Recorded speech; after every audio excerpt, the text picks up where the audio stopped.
श्री संत गजानन महाराज यांची पालखी पंढरपूरकडे मार्गस्थ। पायदळ वारीत 700 वारकऱ्यांचा सहभाग। 4 जुलै रोजी दिंडी पोहोचणार पंढरपूरमध्ये।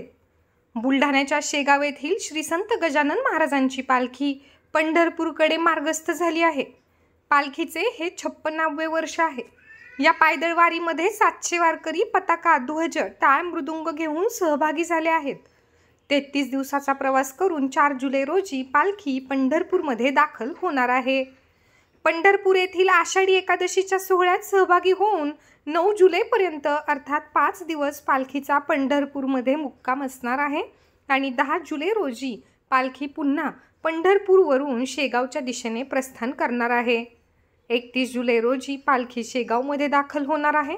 अनुचित प्रकार टाळण्यासाठी सुरक्षिततेच्या दृष्टिकोनातून संस्थांकडून योग्य ती खबरदारी राखण्यात आली आहे।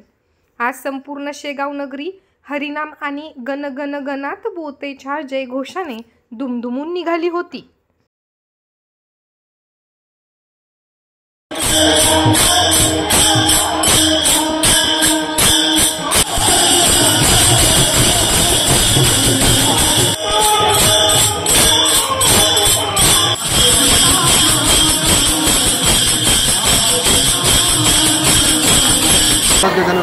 गजानन महाराजांना म्हटलं की सर्व समाज हा सुखरूप आणि शांततेत जगू द्या आणि त्यांची काळजी घेण्यासाठी तुम्ही पाठीराखा म्हणून सतत उभे असता आणि मलाही खूप अनुभव आलेले आहेत की ते सतत आपल्या पाठीशी आहेत असं जाणीव होते आणि मग त्यामुळे आम्ही सुद्धा श्रद्धेने आमचा सतत सेवा करून आम्ही या ठिकाणी करोनाचं सावट आहे तर तो परमेश्वर बरोबर सावरून घेईल आणि सगळी जनता, सगळे परिवार, आपला समाज परिवार हा शांततेत आणि सुखरूप राहील।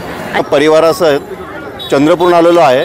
आम्ही खूप दिवसापासून या पालखीची यात्रा जी पंढरपूरला जी जाणार होती त्यासाठी आम्ही वाट बघत होतो आणि आज खूप चांगलं वाटलं। अतिशय चांगल्या वातावरणात आणि अतिशय माझं पूर्ण कुटुंब आहे, ही अरवा आहे, माझे सर्व या ठिकाणी आल्यानंतर एकदम खरंच साक्षात गजानन महाराजांचं आम्हाला दर्शन झालं।